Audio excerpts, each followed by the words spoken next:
അന്ന് പെയ്ത മഴയിൽ രചന സുരഭി മനോജ്, അവതരണം ഷാഹുൽ മലയിൽ, എഡിറ്റിംഗ് ഫൈസൽ സി എന്ന് ഊഞ്ഞേരി. ആരു പെട്ടെന്ന് ദേ രേവതിങ്ങെത്തി.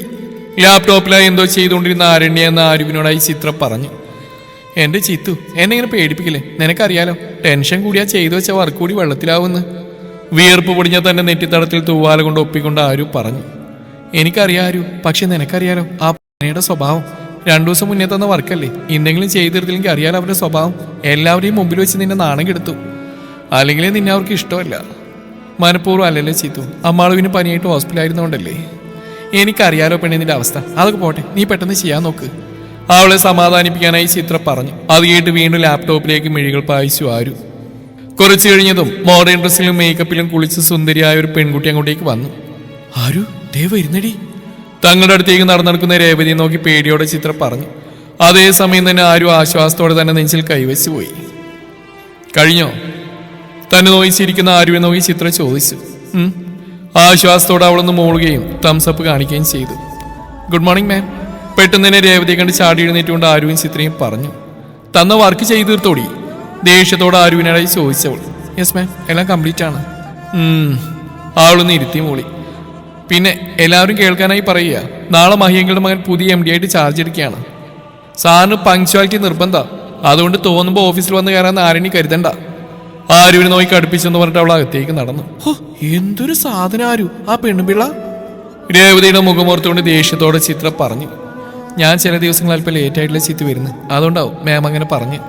നീ മനഃപൂർവ്വമല്ല ആരും ലേറ്റ് ആവുന്നു. സുഖമില്ലാത്ത അനിയത്തി, അച്ഛൻ, അവിടെയൊക്കെ കാര്യം നോക്കിയൊരു വീട്ടിൽ മുഴുവൻ ജോലിയും ചെയ്ത് കഴിഞ്ഞാലേ നിനക്ക് വരാൻ കഴിയും. ആരുവിനെ നോക്കി അലിവോടെ ചിത്ര പറഞ്ഞു. ഞാൻ എന്താണെന്ന് എങ്ങനെയാണെന്ന് എന്നിൽ മാത്രം ഒതുങ്ങേണ്ടി ചിത്തു, അത് മറ്റാരും അറിയണ്ട. ചെറിയൊരു ചിരിയോടെ ചിത്രയെ നോക്കി ആരു പറഞ്ഞു. ആരുവിന്റെ ആ പുഞ്ചിരിയിൽ ഒളിച്ചിരിക്കുന്ന വേദനകൾ ചിത്ര അലിവോടെ നോക്കിയിരുന്നു. 6 മാസമായിട്ടുള്ള അടുപ്പമാണ് തനിക്ക് ആരുവുമായി. ആരോടും ഒന്നും മിണ്ടാതെ തന്റെ ജോലിയിൽ മാത്രം മുഴുകിയിരിക്കുന്ന ആരണ്യെ താൻ എപ്പോൾ മുതലാണ് ശ്രദ്ധിച്ചു തുടങ്ങിയെന്നറിയില്ല. ആ കണ്ണുകളിൽ സ്ഥായിയായി ദുഃഖം തളം കെട്ടിക്കിടക്കുന്നത് കാണാം. എന്തെങ്കിലും ചോദിച്ചാൽ 1-2 വാക്കിൽ തന്നെ മറുപടി ഒതുക്കും അവൾ. നിരന്തരമായുള്ള തന്റെ പരിശ്രമത്തിന്റെ ഫലമായി പിന്നീട് തന്നെ കണ്ടാൽ ആ ചുടികളിൽ ഒരു പുഞ്ചിരി ഉണ്ടാവും. ഈ വ്യവസായ കമ്പോളത്തിന്റെ കാപ്പട്യമില്ലാത്തത് ആരുവിന്റെ പുഞ്ചിരിക്ക് മാത്രമാണ്. തന്റെ സങ്കടങ്ങളോ അവസ്ഥകളോ മറ്റുള്ളവർക്ക് മുമ്പിൽ തുറന്നു കാട്ടാൻ ആരും ആഗ്രഹിച്ചിരുന്നില്ല. രേവതി ഈ ഓഫീസ് ഇതുവരെ അടയ്ക്കുവാണിരുന്ന അവരാണ്. ഈ ഓഫീസിന്റെ അവകാശി മഹേശ്വർ സാറിന്റെ സുഹൃത്തിന്റെ മകൾ. അതിന്റെ അഹങ്കാരവും ചാടി അവരെല്ലാവരോടും കാണിച്ചിരുന്നു.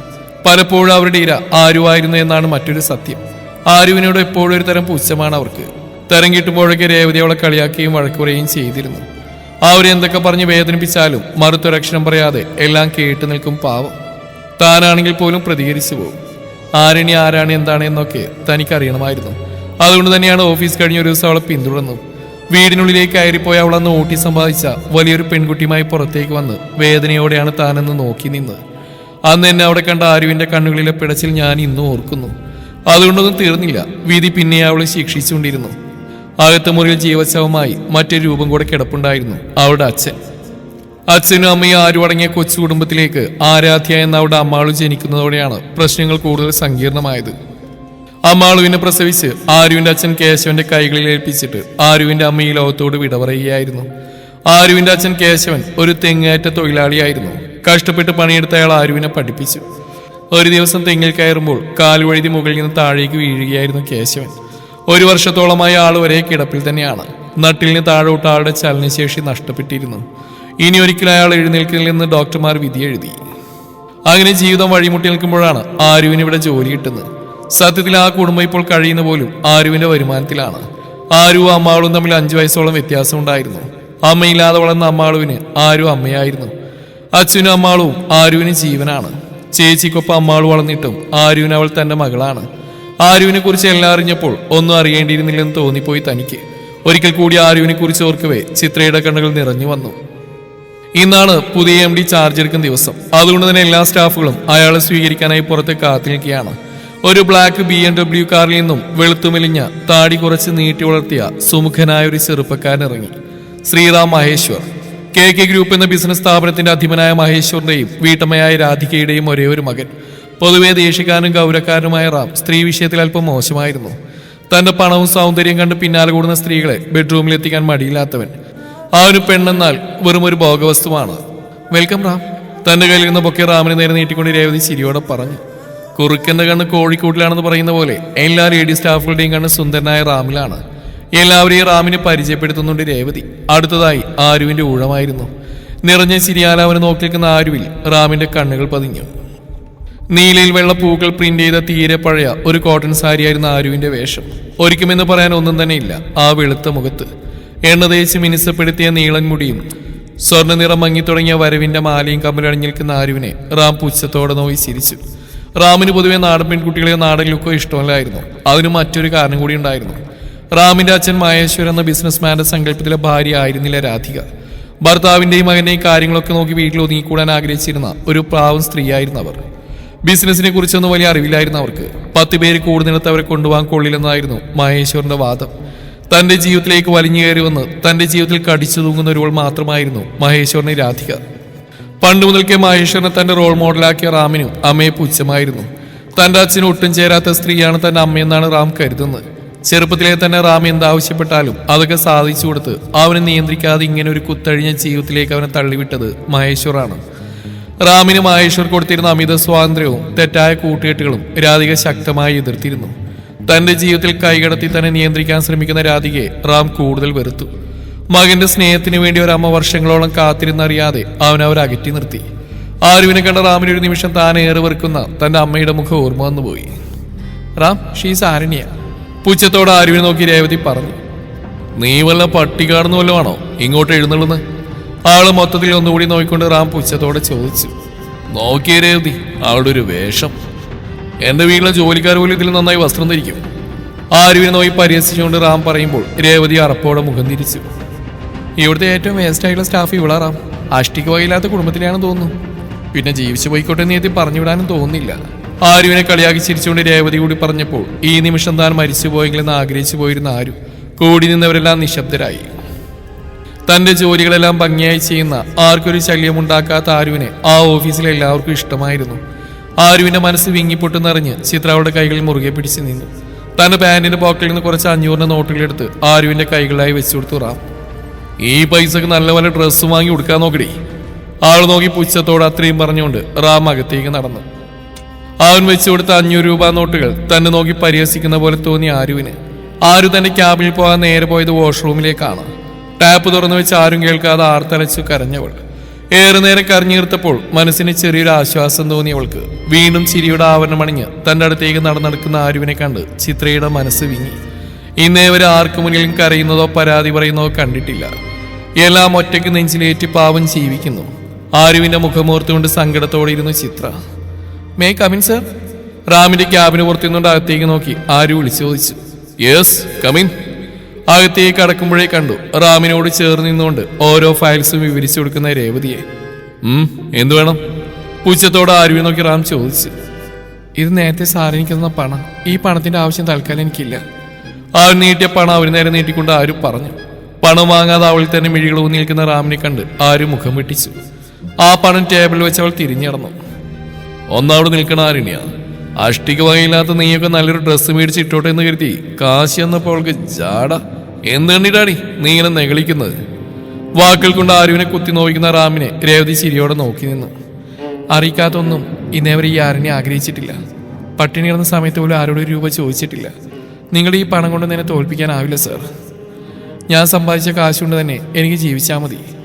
ജോലി ചെയ്ത് കുടുംബം പോയിട്ട് ഞാൻ ഡ്രസ്സൊന്നും പാർലെന്നും പറഞ്ഞ് നടന്ന എൻ്റെ കുടുംബം പട്ടിണിയായി പോകും സാർ. രേവതി നോക്കി പരിഹാസത്തോടെ ആരും പറഞ്ഞു. സാറിൻ്റെ ഡ്രസ്സിങ്ങിനെ പറ്റി എൻ്റെ സൗന്ദര്യത്തെ പറ്റിയും ബോധയിടാവേണ്ട കാര്യമില്ല. ജോലിയിൽ ഞാൻ ഉഴപ്പുന്നുണ്ടെങ്കിൽ സാറിനെ ശകാരിക്കാം, പുറത്താക്കാം. അല്ലാതെ എൻ്റെ പേഴ്സണൽ കാര്യങ്ങൾ സാർ ഇടപെടേണ്ട കാര്യമില്ല. ധൈര്യത്തോടെ അവൻ്റെ മുഖത്ത് നോക്കി അത്രയും പറഞ്ഞുകൊണ്ട് അവൾ നടന്നു നീങ്ങി. അഹങ്കാരി. ആര് പോയ വഴിയെ നോക്കി രേവതി പറഞ്ഞു. ഇന്നേ വരെ തൻ്റെ മുമ്പിൽ എല്ലാവരും വിനയത്തോടെയല്ലാതെ നിന്നിട്ടില്ല. ആദ്യമായി അതൊരു പെണ്ണുകാരൻ താൻ നാണം കിട്ടും. ആരുവിന്റെ മുഖമോർക്കും തോറും റാമിൽ ദേഷ്യം അലതള്ളി. രാവിലെ അത്രയും പറഞ്ഞ അവളെ തളർത്തിയിട്ടും അവൾക്ക് എന്തെങ്കിലും കുലുക്കൊണ്ടോ നോക്കിയ റാമിനെ ചൂടുപിടിപ്പിക്കാനായി രേവതി ഓരോന്ന് പറഞ്ഞുകൊണ്ടിരുന്നു. നീ നോയിക്കോ രേവതി, എന്നെ അപമാനിച്ച അവളെ ഞാൻ വെറുതെ വിടില്ല. ചുണ്ടിലേക്ക് വെച്ച് തീ പകർത്തിയ സിഗരറ്റ് ചുറ്റി ഉള്ളിലേക്ക് വലിച്ചുകൊണ്ട് ഗൂഢമായി ചിരിച്ചുകൊണ്ട് പറഞ്ഞു റാം. ആരു ഈ സാരി കൊള്ളാം. വൈകിട്ട് ജോലി കഴിഞ്ഞ് ചിത്രക്കൊപ്പം ടെക്സ്റ്റൈൽ ഷോപ്പിൽ സാരി തിരയുകയാണ് ആരു. അയ്യോ ചിത്തു, സാരിയെ കൊള്ളാം, പക്ഷെ വില നോക്കിയേ.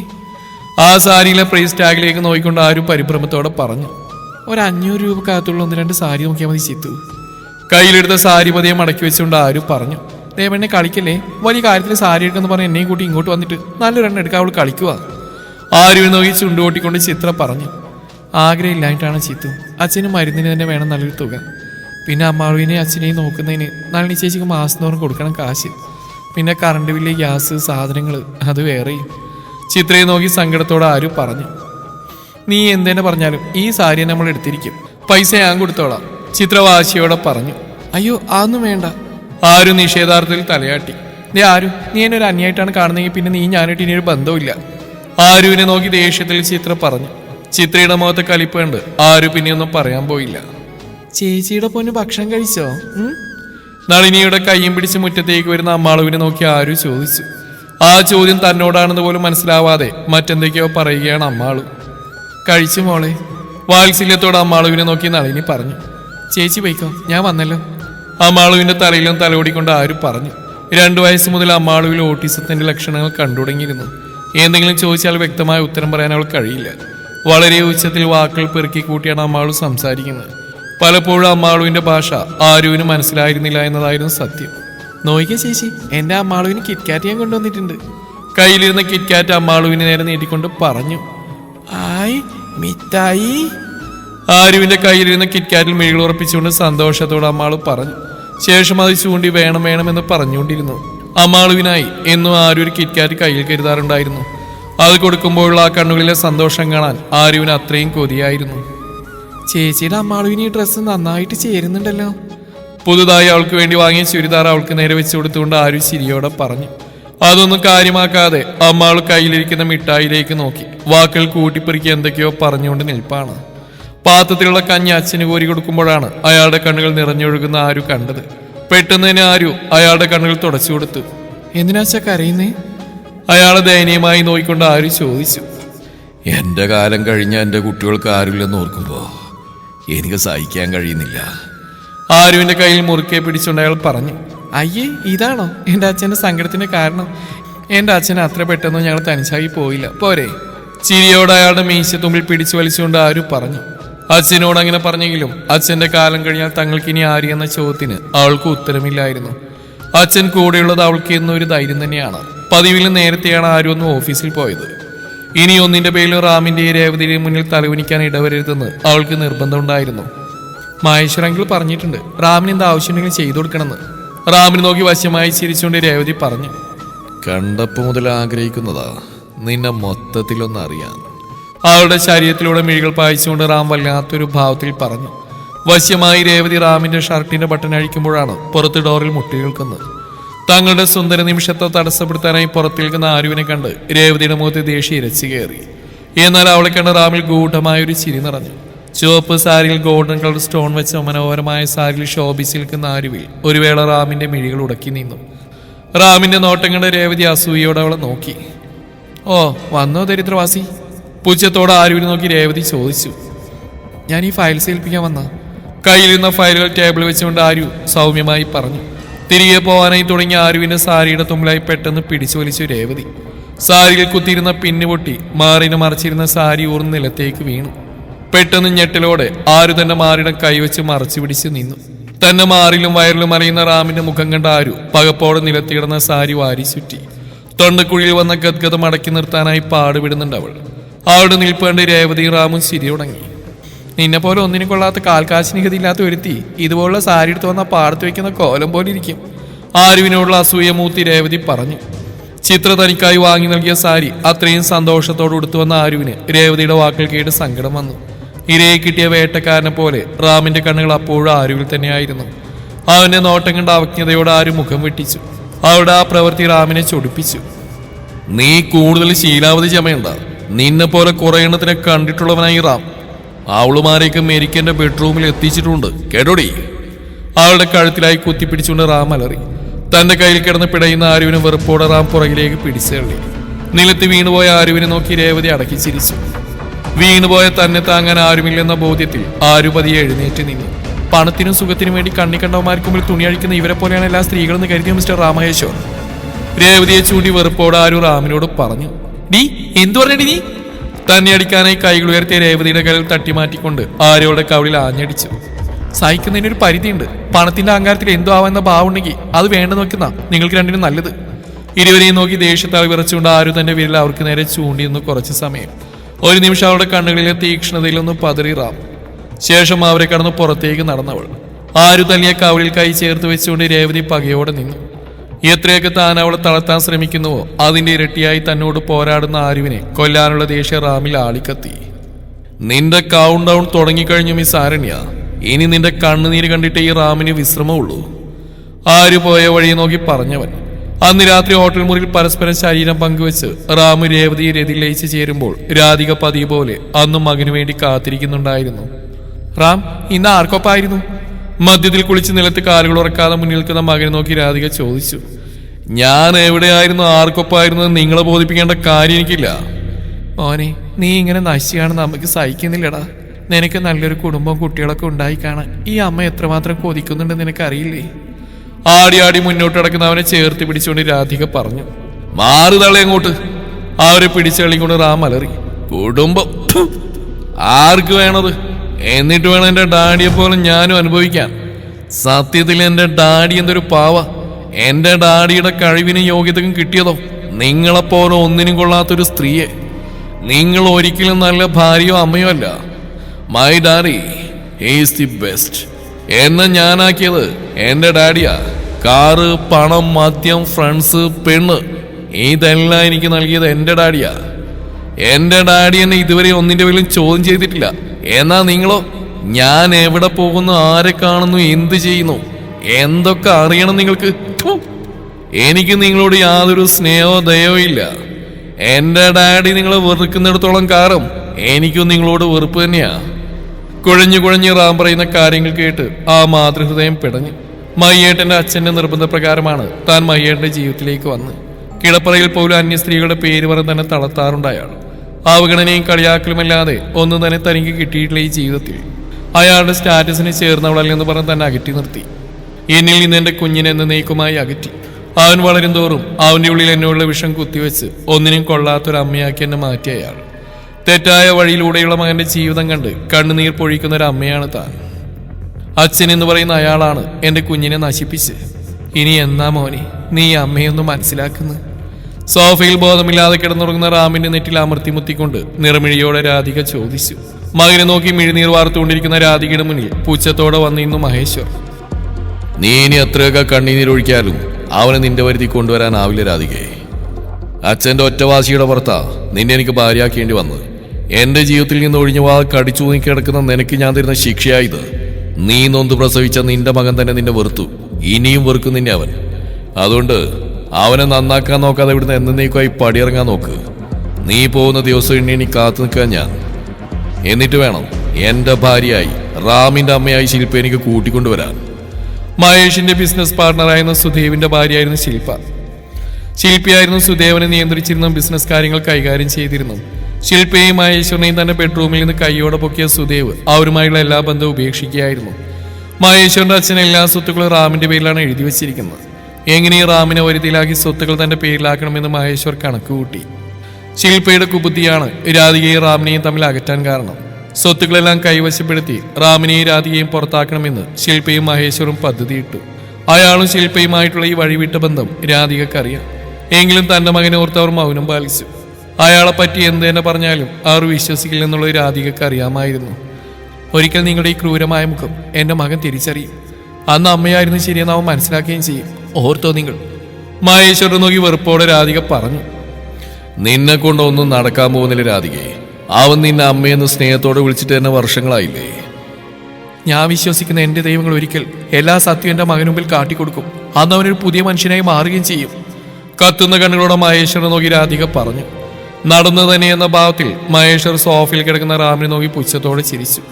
ദിവസങ്ങൾ ആർക്കു വേണ്ടിയും കാത്തു നിൽക്കാതെ കടന്നുപോയി.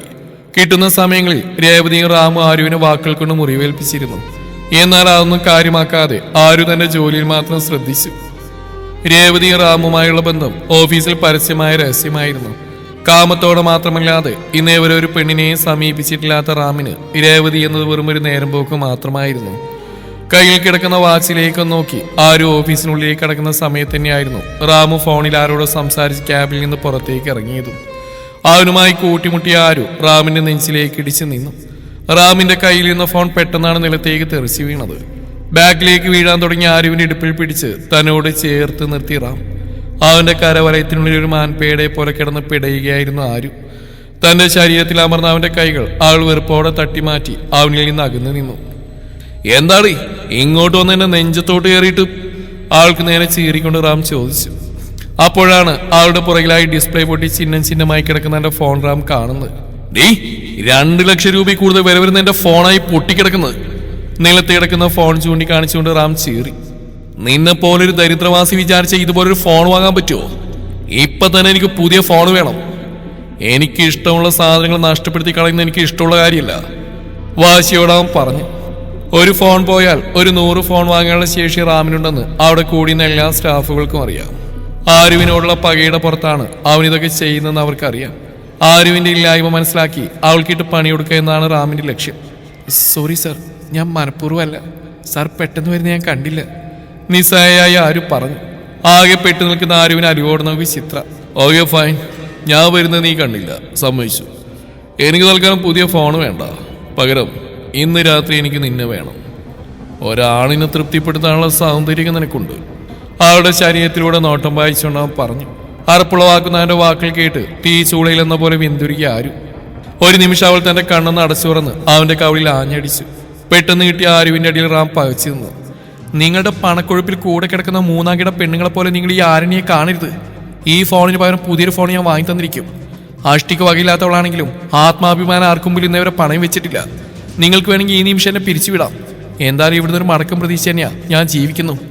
അവന്റെ കണ്ണുകളിൽ നിന്ന് കണ്ണുകൾ വേർപ്പെടുത്താതെ തന്റെ അടുത്തോട് ആരും പറഞ്ഞു. നീ എന്നെ തല്ലിയല്ലേ? എന്റെ ഡാഡി പോലെ എന്നെ ഒന്നും നുള്ളി നോവിച്ചിട്ടില്ല. അപ്പോഴാ ഒരു പീറപ്പെണ്ണായി നീ എന്നെ കൈവച്ചത്. നിന്നെ അങ്ങനെ ഇവിടുന്ന് പറഞ്ഞുവിടാൻ തീരുമാനിച്ചിട്ടില്ല. എന്നെ തല്ലിയ നിന്റെ കൈകൾ കൊണ്ട് തന്നെ എന്നെ തലോടുന്ന് ഞാൻ കാണിച്ചരാടി. അത്രയും പറഞ്ഞ ദേഷ്യത്തിൽ പുറത്തേക്ക് നടന്നു റാം. ആരു അയാളിനെ അടങ്ങിയിരിക്കുന്ന എനിക്ക് തോന്നുന്നുണ്ടോ? പേടിയോടെ തന്റെ ആശങ്ക ആരുവിനോടായി പങ്കുവെച്ച ചിത്ര. പണത്തിന് മാത്രമേ കുറവുള്ളൂ ചിത്തു. എന്റെ ഈ ശരീരം അയാൾക്ക് നൽകേണ്ടി വന്ന അന്ന് ഞാൻ ഈ ജീവിതം അവസാനിപ്പിക്കും. ഉറപ്പോടെ ചിത്രയെ നോക്കി ആരു പറഞ്ഞു. ഓഫീസ് കവാടത്തിന് പുറത്തുള്ള ഇരിപ്പിടത്തിൽ അപമാനഭാരത്താൽ തന്റെ ഇരുകൈകളും തലയിൽ ഊന്നിയിരുന്നു റാം. റാം, നിന്നെ തലയാവളെ വെറുതെ വിടരുത്, ആരുവിന്റെ മുഖമോർത്തുകൊണ്ട് പകയോടെ പറഞ്ഞു രേവതി.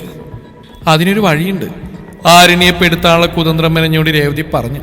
അതെന്താണെന്നറിയാൻ റാം അവൾ കേട്ടിരുന്നു. ഈ ഐഡിയ കൊള്ളാം.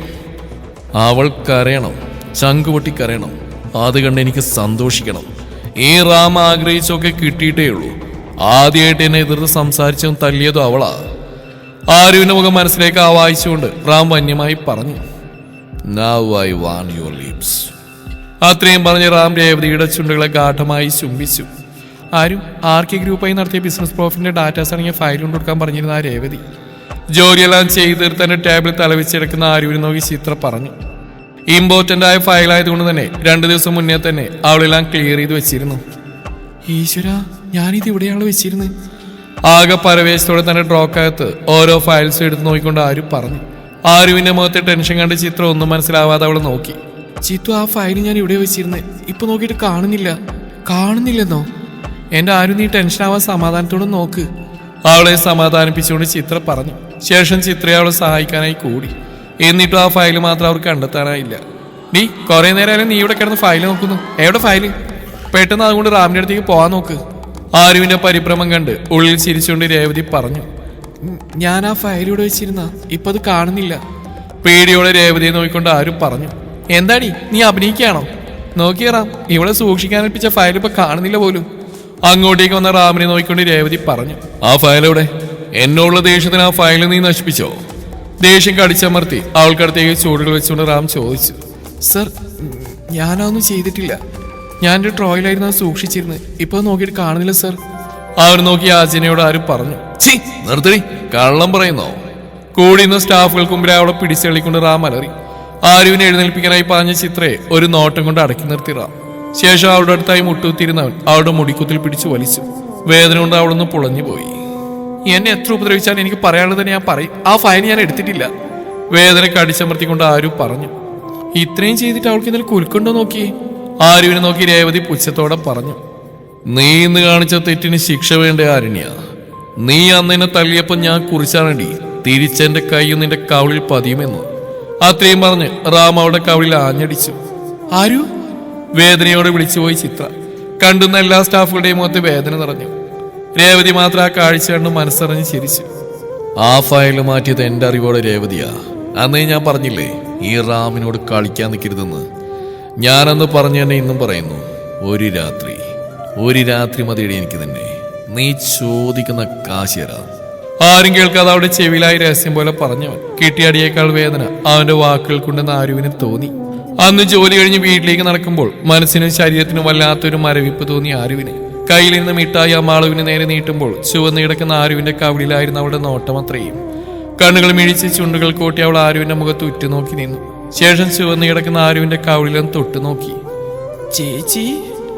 വാക്കുകൾ ഉറക്കാതെ ആരുവിന്റെ കവിളിലെ ചുവന്ന് കിടക്കുന്ന പാടിലേക്ക് നോക്കി പുലമ്പിക്കൊണ്ടിരുന്ന അമ്മാളും. അത് കണ്ടപ്പോൾ ആരുവിന് തന്റെ സങ്കടം നിയന്ത്രിക്കാനായില്ല. അമ്മാളുവിനെ കെട്ടിപ്പിടിച്ച് കുറെ കരഞ്ഞവൾ. എന്നാൽ ഒന്നും മനസ്സിലാവാതെ അമ്മാളു ഇപ്പോഴും ആരുവിനോട് ചേർന്ന് നിന്നു. ഞാൻ ചീത്തയാണോ അച്ഛാ? നിറമിഴിയോടെ കേശവനടുത്തായി കട്ടിൽ നിന്നുകൊണ്ട് ആര് ചോദിച്ചു. എന്റെ മോൾ എന്തൊക്കെയായി പറയുന്നേ? എന്റെ മോള് ചീത്തയാണെന്ന് ആരാ പറഞ്ഞ്? നിറഞ്ഞൊഴുകുന്ന അവളുടെ കണ്ണുകൾ കണ്ട് വ്യാകുലതയോടെ അയാൾ ചോദിച്ചു. പണമില്ലാത്തവരോടും ചോദിക്കാൻ ആരുമില്ലാത്തവരോടും എന്തോ ആവാന്നുള്ള ഭാവമാണ് അച്ഛാ ചിലർക്ക്. ഞാൻ എന്ത് തെറ്റിയിട്ടാ അച്ഛാ അയാൾ എന്നെ ഇങ്ങനെ ദ്രോഹിക്കുന്നത്? ഓഫീസിൽ കുറച്ച് ദിവസമായിട്ട് അവൾ അനുഭവിക്കുന്ന വേദന അച്ഛന് മുന്നിൽ ഇറക്കി വെച്ചവൾ. എല്ലാം കേട്ട് കഴിഞ്ഞപ്പോൾ ആ പിതൃഹൃദയം ഒന്ന് തേങ്ങി. എന്റെ കുട്ടി ഒരുപാട് സഹിക്കുന്നുണ്ടല്ലേ. അച്ഛനെ കൊണ്ടൊന്നും ചെയ്യാൻ കഴിയുന്നില്ലല്ലോ മോളെ. അവളുടെ കൈകൾ മുറുക്കെ പിടിച്ചുകൊണ്ട് അയാൾ തേങ്ങി. എന്ത് സങ്കടം ഉണ്ടെങ്കിലും അത് തന്നെ അറിയിക്കാറില്ല തന്റെ മകൾ. രാധ പോയപ്പോൾ ഒന്ന് നുള്ളി പോലും നോവിക്കാതെയാണ് എന്റെ 2 മക്കളെയും ഞാൻ വളർത്തിയത്. ഇന്ന് ഇത്രയും എന്റെ കുഞ്ഞ് വേദനിക്കുന്നുണ്ടെങ്കിൽ അവൾ എത്രമാത്രം സഹിക്കുന്നുണ്ടാവുമെന്ന് അയാൾ ഓർത്തു. മോൾ ഇനി അയാളുടെ ഓഫീസിൽ ജോലി ചെയ്യണ്ട. അവിടുത്തെ ജോലി മോളങ്ങ് ഉപേക്ഷിച്ചേക്ക്. നമുക്ക് വേറെ എവിടെയെങ്കിലും നോക്കാം മോളെ. ഒരു പരിഹാരം എന്നോണം അയാൾ പറഞ്ഞു. 2 വർഷം ഞാൻ അവിടെ ജോലി ചെയ്തോളാം എഗ്രിമെന്റിൽ സൈൻ ചെയ്തിട്ടുണ്ട് അച്ഛാ. 2 വർഷം കഴിയാതെ ജോലി ഉപേക്ഷിച്ചു പോയാൽ കമ്പനി ആവശ്യപ്പെടുന്ന ഭീമമായ തുക നഷ്ടപരിഹാരമായിട്ട് ഞാൻ നൽകേണ്ടി വരും. ദയനീയമായി അയാളെ നോക്കിക്കൊണ്ട് അവൾ പറഞ്ഞു. എന്റെ മോള് സങ്കടപ്പെടരുത്. തെറ്റ് ചെയ്യാത്തിടത്തോളം കാലം ആരെയും ഭയപ്പെടുകയും ചെയ്യരുത്. ശരീരം കൊണ്ട് അച്ഛൻ മോൾക്കൊപ്പം അല്ലെങ്കിലും മനസ്സുകൊണ്ട് അച്ഛൻ എന്നും എന്റെ മോളുടെ കൂടെ തന്നെയാ. അവൾക്ക് ധൈര്യം പകർന്നുകൊണ്ട് അയാൾ പറഞ്ഞു. അച്ഛന്റെ നെഞ്ചിൽ മെല്ലെ തലവെച്ച് കിടന്നവൾ. മോളെ ആരും, ചന്ദ്രേട്ടനൊരു ആക്സിഡന്റ്. എനിക്കിപ്പോ തന്നെ അദ്ദേഹത്തിന്റെ അടുത്തേക്ക് പോകണം. ഉച്ചയ്ക്ക് ചിത്രയോടൊപ്പം ക്യാൻറ്റീനിൽ നിന്ന് ഭക്ഷണം കഴിക്കായിരുന്ന ആരുവിനെ ഫോണിൽ വിളിച്ചുകൊണ്ട് നളിനി പറഞ്ഞു. ആണോ? എന്നാ ചേച്ചി ഇപ്പൊ തന്നെ ഇറങ്ങിക്കോ. ഞാൻ ഇപ്പൊ തന്നെ ലീവ് എടുത്ത് വീട്ടിലേക്ക് വരാം. അത്രയും പറഞ്ഞ് ഭക്ഷണം കഴിച്ച് പൂർത്തിയാക്കാതെ അവൾ പാത്രം അടച്ചു വെച്ചു. ചിത്തു, എനിക്കിപ്പോ തന്നെ വീട്ടിലെത്തണം. നളിനി ചേച്ചിയുടെ ഹസ്ബൻഡിന് ഒരു ആക്സിഡന്റ്. അമ്മാളും ഒറ്റയ്ക്കേ ഉള്ളൂ. എനിക്കിപ്പോ തന്നെ പോകണം. കഴിക്കാതെ പോകാനായി നിൽക്കുന്ന ആരുവിനെ അതിശയത്തോടെ നോക്കിയിരിക്കുന്ന ചിത്രയെ നോക്കി അവൾ പറഞ്ഞു. ശേഷം റാമിന്റെ ക്യാബിനിലേക്ക് ഓടി. സർ, എനിക്കിപ്പോ വീട്ടിലേക്ക് പോകണം, അത്യാവശ്യമാണ്. ലാപ്ടോപ്പിലായി എന്തോ ചെയ്തുകൊണ്ടിരിക്കുന്ന റാമിനെ നോക്കി വെപ്രാളത്തോടെ ആരു പറഞ്ഞു. ഓഫീസ് ടൈം കഴിയാതെ മിസ് ആറിന് എവിടേക്കും പോകുന്നില്ല. ലാപ്ടോപ്പിൽ നിന്ന് മുഖമുയർത്താതെ തന്നെ റാം പറഞ്ഞു. സർ പ്ലീസ്, എന്നോട് ദേഷ്യപ്പ് തീർക്കരുത്. ദയവ് തന്നെ വിട്ടയക്കണം. പെട്ടെന്നാണ് റാം തന്റെ ടേബിളിരുന്ന 1-2 ഫയൽസ് അവൾക്ക് നേരെ നീട്ടിയത്. ഇതെല്ലാം ചെക്ക് ചെയ്ത് കറക്റ്റ് ആണോ നോക്കി എന്റെ കയ്യിൽ ഉടനെ തന്നെ ഏൽപ്പിക്കണം. ലാപ്ടോപ്പിൽ നിന്ന് കണ്ണുകൾ മാറ്റി ആരുവിനെ നോക്കിക്കൊണ്ട് അവൻ പറഞ്ഞു. സർ പ്ലീസ്, ഇതൊക്കെ ഞാൻ നാളെ ചെയ്തു വെച്ചോളാം. എനിക്കിപ്പോൾ പോയേ പറ്റൂ. ആര് നീട്ടിയ ഫയൽ വാങ്ങാതെ അവൾ പറഞ്ഞു. ശേഷം പുറത്തേക്ക് നടക്കാനായി തുടങ്ങിയ ആരുവിനെ പെട്ടെന്ന് റാം തന്റെ മടിയിലേക്ക് വലിച്ചിട്ടു. അവന്റെ ചുടുനിശ്വാസം തന്റെ കഴുത്തിൽ പതിക്കവേ അവൾ പൊള്ളിപ്പിടഞ്ഞു പോയി. തന്നെ ഇടുപ്പിൽ അമർന്ന അവന്റെ കൈകൾ കുടഞ്ഞെറിഞ്ഞുകൊണ്ട് അവൾ ചാടി എഴുന്നേറ്റു. സർ വേണ്ട, കുറച്ച് മര്യാദ കാണിക്കണം എന്നോട്. എനിക്കിപ്പോൾ നിങ്ങളോട് തർക്കിച്ച് നിൽക്കാൻ സമയമില്ല. എനിക്ക് പോയേ പറ്റൂ. അവന് നോക്കി ദേഷ്യത്തിൽ ആരും പറഞ്ഞു. മര്യാദക്ക് ഞാൻ പറഞ്ഞ പണിയാ നോക്കടി. നിനക്ക് ശമ്പളം തരുന്നത് ഞാൻ പറയുന്ന ജോലിയാനാണ്, അല്ലാതെ നിനക്ക് തോന്നുമ്പോ വരാനും പോകാനും അല്ല. വലിഞ്ഞു മുറുകിയ മുഖത്തോടെ അവളെ നോക്കി അവൻ പറഞ്ഞു. സർ പ്ലീസ്, ഞാൻ പറയുന്നത് മനസ്സിലാക്കണം. എന്റെ വീട്ടിൽ അനിയത്തി ഒറ്റക്കാ. നിനക്ക് അനിയത്തി ഉണ്ടോടി? എങ്ങനെയാടി, നിന്നെ പോലെ സുന്ദരിയാണോ? ഒരു വഷളം ചിരിയോടെ അവൻ ചോദിച്ചു. സർ, മര്യാദക്ക് സംസാരിക്കണം. അവൻ നേരെ കൈകൾ ചൂണ്ടിക്കൊണ്ട് അവൾ പറഞ്ഞു. ഇതാണ് എനിക്ക് നിന്നെ ഇത്രയും ഇഷ്ടം. നിന്റെ ഈ തൻ്റെ ഇടം, എന്തും വെട്ടി തുറന്നു പറയാനുള്ള ധൈര്യം, ഇതൊക്കെയാ എന്നെ നിന്നിലേക്ക് അടുപ്പിക്കുന്നത്. നീ എത്രയൊക്കെ കിടന്ന് ബഹളം വെച്ചാലും ഞാൻ തന്ന ഫയൽസ് ചെക്ക് ചെയ്തിട്ടല്ല നീ ഇവിടുന്ന് പോവില്ല. പോയാൽ അറിയാലോ നിനക്കെന്നെ. പറഞ്ഞു തുടങ്ങിയ ചിരിയോടെയാണെങ്കിലും അവസാനം അവന്റെ വാക്കുകളിൽ ഒരു ഭീഷണിയുടെ സ്വരം ഉണ്ടായിരുന്നു. എന്തു പറഞ്ഞിട്ട് കാര്യമില്ലെന്ന് മനസ്സിലായ ആരു സങ്കടത്തോടെ ഫയലും എടുത്ത് എന്റെ ക്യാബിനിലേക്ക് നടന്നു. ചിത്തു, എന്റെ അമ്മാളും ഒറ്റക്കാണാ, എനിക്ക് പേടിയാവുക. ചിത്രയുടെ കയ്യിൽ മുറുക്കെ പിടിച്ചുകൊണ്ട് ആരു പറഞ്ഞു. അവൾക്കൊന്നും സംഭവിക്കില്ല ആരും. നീ സമയം പാഴാക്കാതെ ഈ ഫയൽസ് ചെക്ക് ചെയ്യാൻ നോക്ക്. അയാൾ മനഃപൂർവ്വം നിന്നെ ദ്രോഹിക്കാൻ വേണ്ടി ചെയ്യുന്ന ഇതൊക്കെ. റാമിന്റെ മുഖമോർത്തുകൊണ്ട് ദേഷ്യത്തിൽ ചിത്ര പറഞ്ഞു. ആരുവിനെ സമാധാനിപ്പിക്കാനായി ചിത്ര അങ്ങനെ പറഞ്ഞെങ്കിലും അവൾക്കുള്ളിൽ അമ്മാളുവിനെ കുറിച്ച് ഓർത്ത് ആശങ്ക നിറഞ്ഞു. തനിക്ക് മുന്നിൽ ഒട്ടും സമയമില്ലെന്ന് മനസ്സിലായ ആരു പെട്ടെന്ന് തന്നെ ഫയൽസ് എടുത്ത് മറിച്ചു നോക്കാൻ തുടങ്ങി. CCTVയിൽ അവൾ ചെയ്യുന്നൊക്കെ നോക്കി റാം പുച്ഛത്തോടെ ചിരിച്ചു. സമയം വൈകുന്തോറും അവൾക്കുള്ളിൽ പരിഭ്രമം നിറഞ്ഞു. സർ, എല്ലാം നോക്കിയിട്ടുണ്ട് ഞാൻ. വെപ്രാളത്തോടെ അവനെ ഏൽപ്പിച്ച ഫയൽസ് ടേബിൾ വെച്ചുകൊണ്ട് കിതപ്പോടെ പറഞ്ഞവൾ. ആൾ വന്നതും ഫയൽ വെച്ചതറിഞ്ഞിട്ടും രേവതിയോടെ പിഴുകി ചേർന്നിരുന്ന് സംസാരിക്കായിരുന്നു റാം. രേവതി അവളെ കാണിക്കാനായി അവൻ ഇടയ്ക്കിടയ്ക്ക് തന്നിലേക്ക് വലിച്ചടുപ്പിക്കുന്നുണ്ട്. കയ്യിൽ കിടക്കുന്ന വാച്ചിലേക്ക് ടെൻഷനോടെ കൂടെ നോക്കുന്നുണ്ട് ആരും. സർ പ്ലീസ്, എന്നെ ഇനിയെങ്കിലും പോവാൻ അനുവദിക്കണം. സുഖമില്ലാത്തൊരു അനിയത്തിയുണ്ട് എനിക്ക്. അവൾ തനിച്ച. അവന്റെ കാലിൽ വീണുകൊണ്ട് കേഴും പോലെ പറഞ്ഞവൾ. നോക്കിയ രേവതി, ആരണ്യ തമ്പുരാട്ടി എന്റെ കാല് പിടിച്ച് അപേക്ഷിക്കുന്നത്. ആരുവിനെ നോക്കി റാം പരിഹാസത്തോടെ പറയുമ്പോൾ രേവതിയും മനസ്സറിഞ്ഞ് ചിരിച്ചു.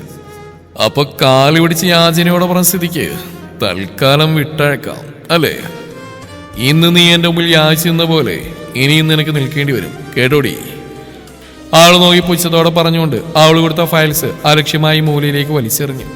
നളിനി പോയതിനു ശേഷം അമ്മാള് എന്തെടുക്കുന്നതെന്നറിയാതെ കേശവൻ വീർപ്പ് മുട്ടി. സാധാരണ ആര് വന്നിട്ടല്ലാതെ നളിനി പോവാറില്ലായിരുന്നു. എന്നാൽ ഇന്ന് അത്രയും അത്യാവശ്യമായതുകൊണ്ട് നളിനിക്ക് പോവേണ്ടി വന്നു.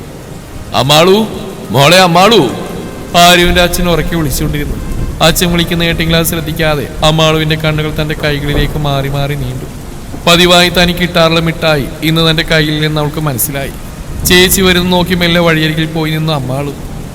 മിഠായി ഇല്ല എന്നൊക്കെ കൂടെ പരിഭവത്തോടെ പറയുന്നുണ്ട് അവൾ. സാരി തലപ്പൂണ് തന്റെ നെറ്റിയിൽ പൊടിഞ്ഞ വിയർപ്പ് തുള്ളികൾ തുടച്ചുകൊണ്ട് ആരും വെപ്രാളത്തോടെ മുന്നോട്ട് നടന്നു. ആകാശത്തിൽ പെട്ടെന്ന് തന്നെ കാറും കോളും നിറഞ്ഞു. മഴ ശക്തമായി ഭൂമിയിൽ പതിച്ചു. കാറ്റിൽ മരങ്ങൾ ആടി ഉലഞ്ഞു. ഇടിയും മിന്നലും ഭൂമിയെ ഭയപ്പെടുത്തിക്കൊണ്ട് കടന്നു വന്നു. ഇടിയോ മഴയോ വകവെക്കാതെ ആരും മുന്നോട്ട് കുതിച്ചു.